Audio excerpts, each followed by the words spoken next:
सद्गुरुदेव भगवान की जय। मानस बोध भाग 1 उपदेश 11। समर्पण का मतलब अलग है। गीता में ज्ञान योग, कर्म योग, भक्ति योग आदि कई साधन बताए कृष्ण ने।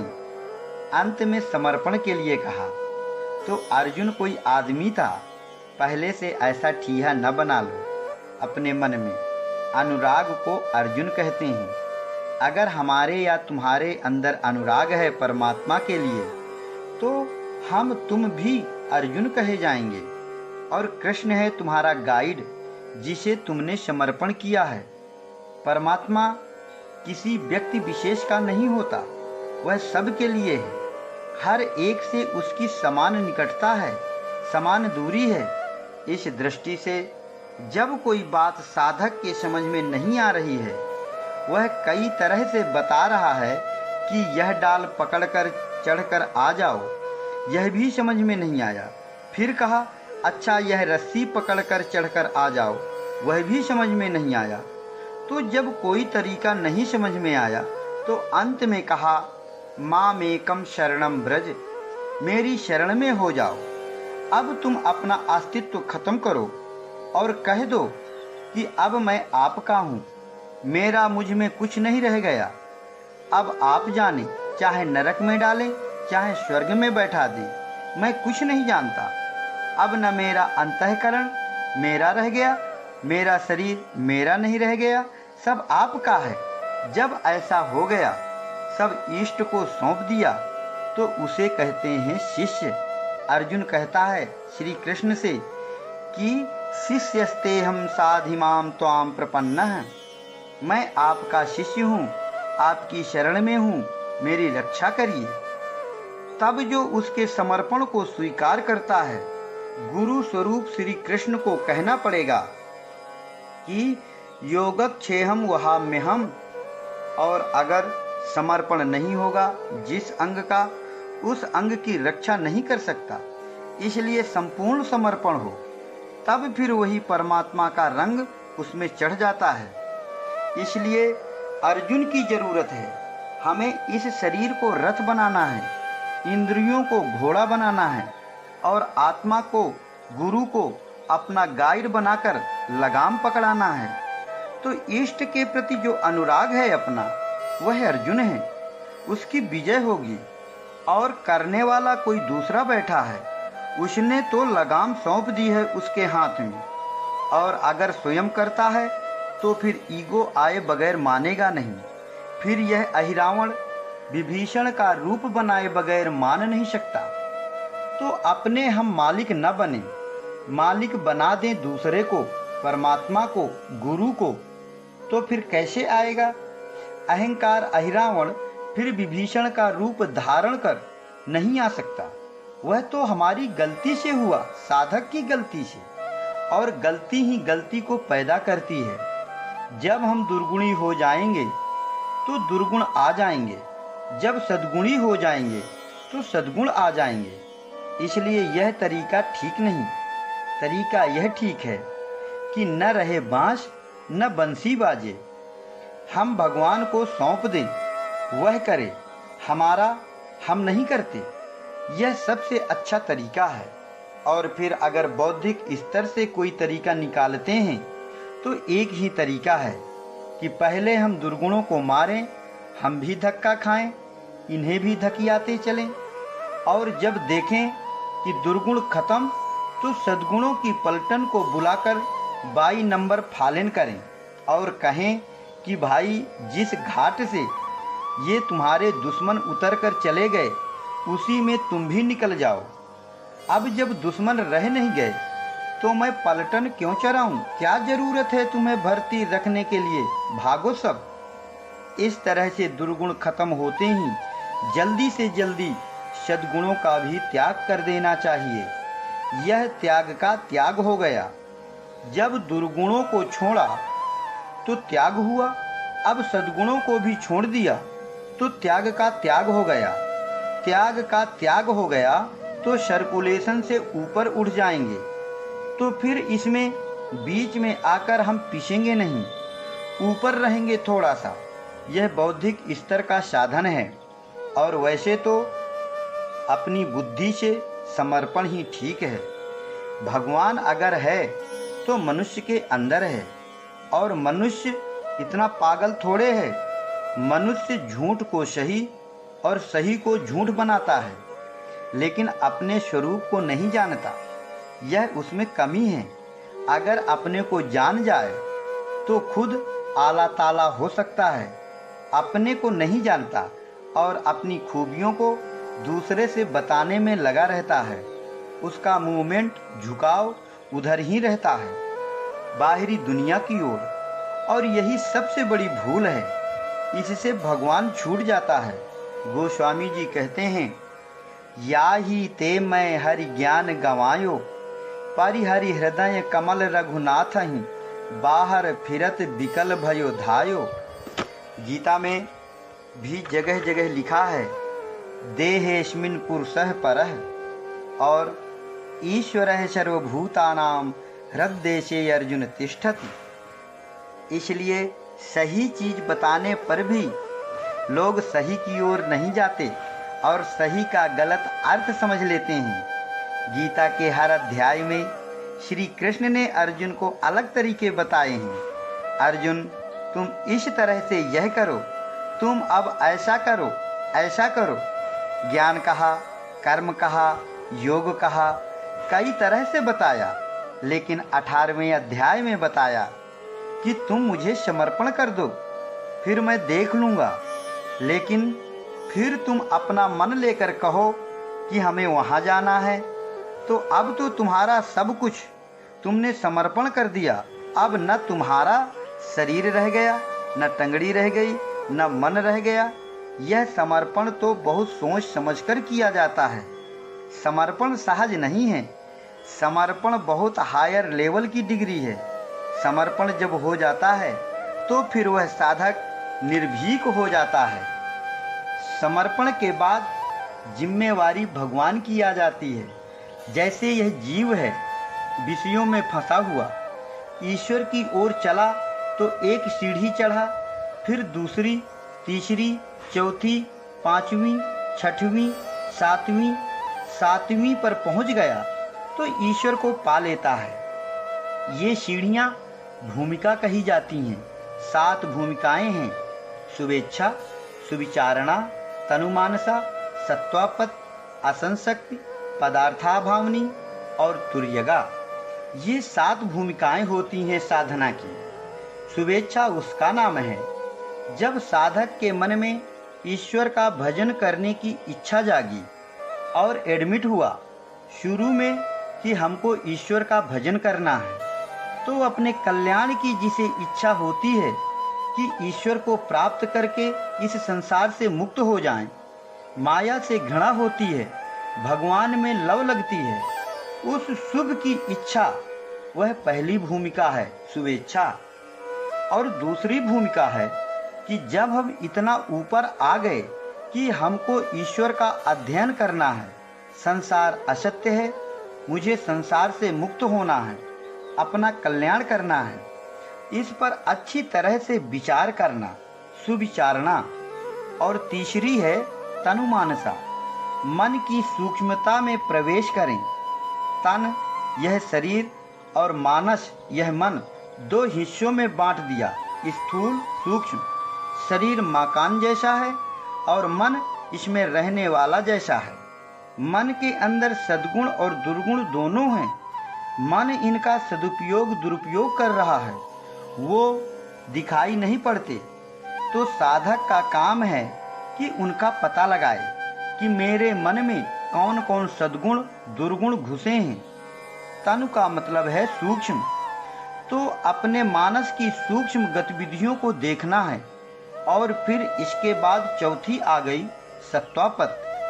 अब दुर्गुण और सद्गुण 2 बातें आ गई, तो बुराई असत्व और भलाई सत्व। तो बुराई को छोड़े, भलाई को पकड़े, सत्य के पक्ष में हो जाएं, उसी का पक्ष ग्रहण कर ले, उसी में रहें, असत का त्याग हो गया। तो फिर इसके बाद 5वीं भूमिका आती है असंशक्ति। जब असत का त्याग हो गया, वह कहीं मन में रुकने नहीं पा रहा है तो सत बन जाता है। जब कहीं जगह नहीं पा रहा है, जो गलत चीज है वह सही के साथ मिली रहेगी तो उसका पता नहीं चलेगा। सत्वापत्न में जब हम सत असत को अलग अलग कर देते हैं तो अलग करते ही असत नहीं रहता, क्योंकि असत का कहीं अस्तित्व होता नहीं और सत का कभी नाश नहीं। इसलिए बुराई ट्रांसफॉर्म होकर सत्य ही सत्य बन जाएगी। तो उसका भी त्याग करके आसक्ति से रहित हो गए, असंशक्ति अनासक्त हो गए। फिर पदार्थ अभावनी, फिर इसका त्याग कर दें। जो हमें भान हो रहा है कि हम अनासक्त हो गए, इसका अभाव कर दें, पदार्थ अभावनी। अब पदार्थ आसक्ति का त्याग कर दें, त्याग का त्याग कर दें। फिर उसके बाद तुर्यगा, तुर्यातीत, ईश्वर का स्वरूप हो गया। इस प्रकार से महात्माओं के द्वारा ये भूमिकाएं बनाई गई हैं। उन्होंने हम सब लोगों को रास्ता दिखाने के लिए अपने तरीके छोड़ दिए हैं। जो इनको पकड़कर आगे आ जाएगा तो उसका कल्याण हो जाएगा। हर साधक को चाहिए हर भूमिका पर अपने को एडजस्ट करते हुए आगे बढ़ता जाए। तो यह करने से होगा। साधना बात का बतंगड़ नहीं है कि तुमने हमको बता दिया, हमने दूसरे को बता दिया, दूसरे ने तीसरे को बता दिया और बस ज्ञान हो जाए। यह थ्योरेटिकल है। ज्ञान ऐसा है कि जब हम करेंगे तो वही परमात्मा बताने लगता है, वह बोलता है। आगे आगे राह देते है, पाछे राखे नीति, ना हाँ करे नहीं ना बोले है दोनों के बीच। वह बोलेगा, तुम्हें बताएगा, समझाएगा कि तुम्हें क्या करना है, कैसे करना है। यह गलत हो रहा है, यह सही है, पीछे यह हो चुका है, आगे यह होगा। कल कोई घटना होने वाली है, तुम होशियार हो जाना। पीछे जो यह घटना हो चुकी है उसका रिएक्शन यह आया है, तब जाकर के यह अज्ञान का पर्दा हटता है। जन्म जन्मांतर से जो मल विक्षेप आवरण पर्दे पड़े हैं, तो जब ज्ञान का दीपक जले तो उसका प्रकाश फिर इन्हें हटाता है। तब ईश्वर समझ में आता है कि यह ईश्वर ऐसा है, यह ईश्वर त्रिकालदर्शी है। अब तुम भी पारदर्शी बनो। तुम यह शरीर नहीं हो, ये हाथ और पैर, गुदा, आँख, पेट, पीठ, सिर, ये तुम नहीं हो। तुम भी आकाशवत हो। हृदय में है क्या? पोल है। इसी को नभ कहते हैं, नाभि कहते हैं। नभ नाभि, यहाँ पोल है तो आवाज आएगी, ठोस में तो आएगी नहीं। जानते हो यह आकाश कब से खड़ा हुआ है? अरबों लाखों साल से यह पृथ्वी है, उसके भी पहले से यह आकाश खड़ा है। वह सबको देख रहा है। 1000 साल पहले क्या क्या हुआ यह जानता है, और 10 साल पहले क्या क्या घटना हुई यह भी जानता है। इसके कंप्यूटर में सब भरा हुआ है। आकाश बन जाओ तुम। तो फिर आकाश जब तुम बन जाओगे, आकाश से भी सूक्ष्म है तुम्हारा स्वरूप। तो जब ऐसा तत्व तुम बन जाओगे तो पारदर्शी हो जाओगे, कम्युनिकेशन होने लगेगा। फिर तुम्हें वो बातें आ जाएंगी कि यथा सुवंजन यंजिद्रग साधक सिद्ध सुजान, कौतुक देखहि शैल बन भूतल भूरि निधान। और जो नहीं देखा नहीं सुना, जो मनहु न समाय, सो सब मैं तह देख्यूं बरन कवन विधि जाय। इसको बता भी नहीं सकते, उसे छोड़ा भी नहीं जा सकता। ऐसे ऐसे चमत्कार आते हैं, ऐसे ऐसे चमत्कार दिखाई पड़ते हैं। कभी जनरल घटनाएं आ जाती हैं, कभी सार्वभौमिक घटनाएं आएंगी, कभी दूसरे व्यक्तियों की घटनाएं आएंगी। दुनिया में क्या घटना घटने वाली है, जनरल प्रश्न आ जाएंगे। यह तो मीटर है, जो दबा दो वही आ जाएगा।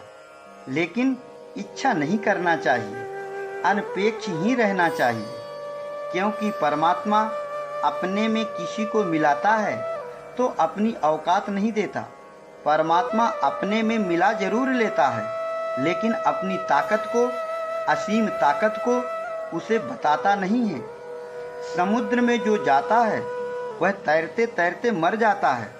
समुद्र की गहराई को नहीं जानता है, लेकिन उसमें लीन हो जाता है और अपनी योग्यता के अनुसार जान पाता है। इसलिए कुछ मर्यादा है, पर्सनल रूप में नहीं समझ सकते उसको, वही समझाए तो समझ सकते हैं। इस तरीके से प्रार्थना अपने इष्ट देव से निरंतर करो। हमारा मन उधर न जाकर विषय की तरफ चला गया, बुराई की तरफ चला गया, विजातीय की तरफ चला गया, अविद्या की तरफ चला गया, उसके लिए प्रार्थना करो, क्षमा याचना करो। यह मेरी गलती है। भगवान की कभी गलती नहीं सिद्ध करनी चाहिए। अगर तुम्हारी तरह से सब भगवान के ऊपर डालोगे तो तुम्हारा साधन पिट जाएगा।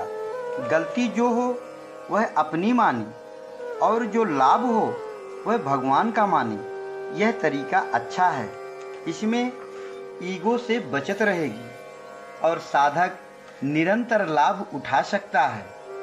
यह सब बुद्धि का खेल है, कैसे एडजस्टिंग करना है। इसलिए सुदामा बन जाओ। यह जो शरीर है, इसमें जो ईश्वर का अंश है जीव, वह सुदामा है, भगवान का प्रेमी है, भगवान का साथी है, भगवान का भाई है, भगवान का अंश है और क्लास फेलो भी है।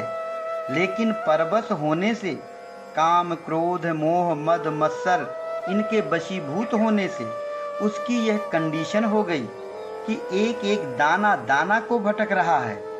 और जीव की जो एनर्जी है, ताकत है, शक्ति है, भक्ति है, उससे वैसा लालच दिखाकर बुरा काम करना चाहता है।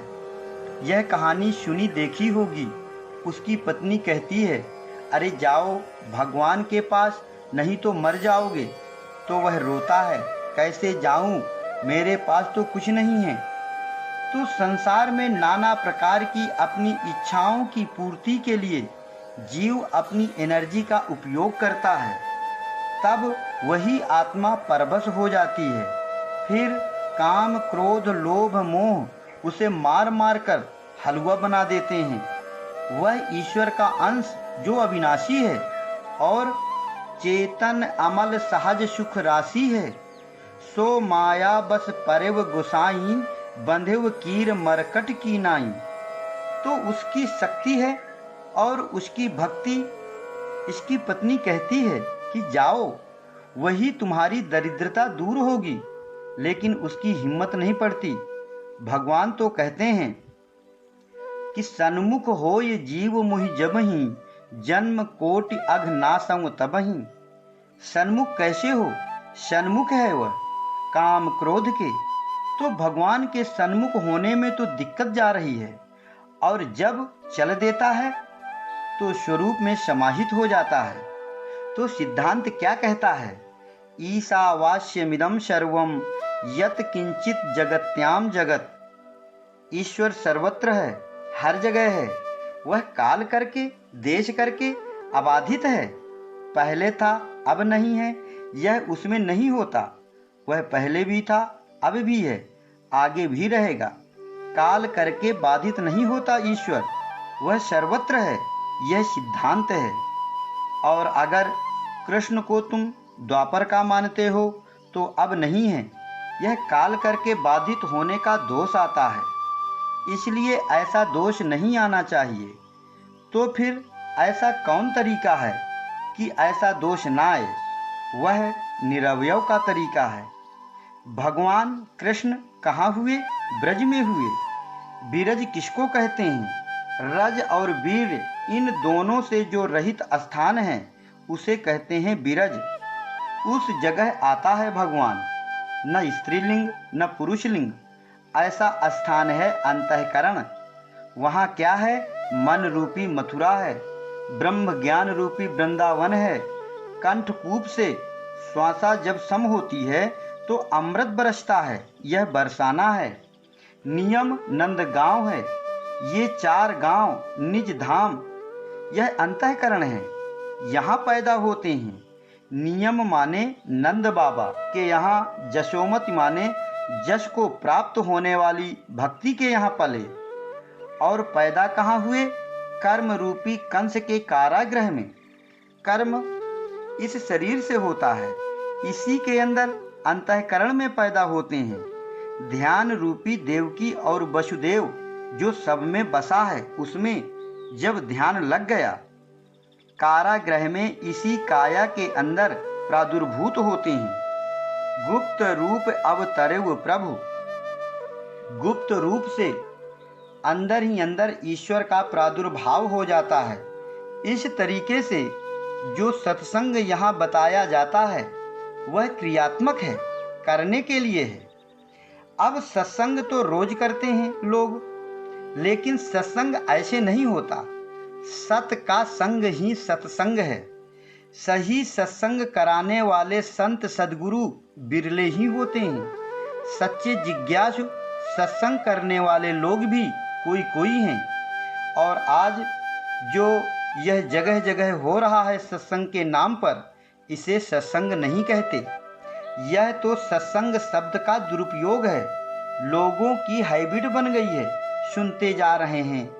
आज भक्ति और धर्म के नाम पर जितनी अधिक गतिविधियां समाज में हो रही हैं, जितनी बड़ी तादाद में लोग इससे जुड़े हैं, शायद है कि पहले कभी ऐसा हुआ हो, लेकिन समाज में कोई सुधार देखने को मिल नहीं रहा। पापाचार दिनों दिन बढ़ रहा है। मानवता का नमो निशान मिटता चला जा रहा है, क्योंकि सब भटक गए हैं। सही चीज को, धर्म के रहस्य को, सत्य सिद्धांत को जानते नहीं, जानना चाहते नहीं।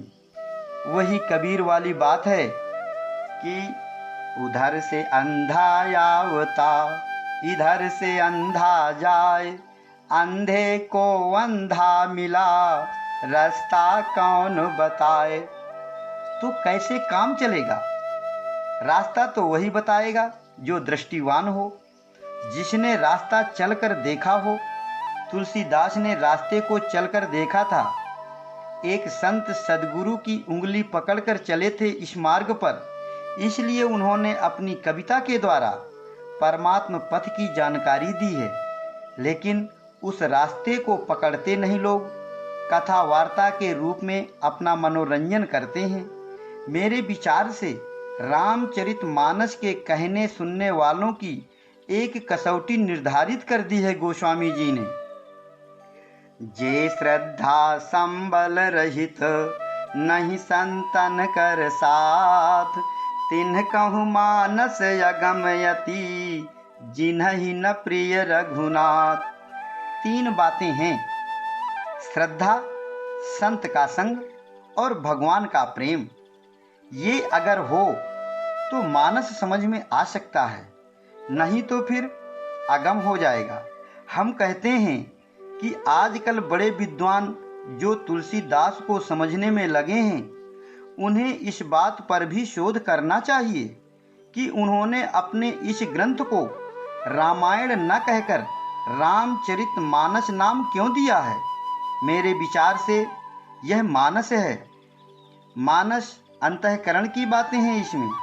तो इस तरह से यह आध्यात्मिक विषय है। मानस में अवगाहन करना पड़ेगा, मानस में राम के चरित्र ढालना पड़ेगा।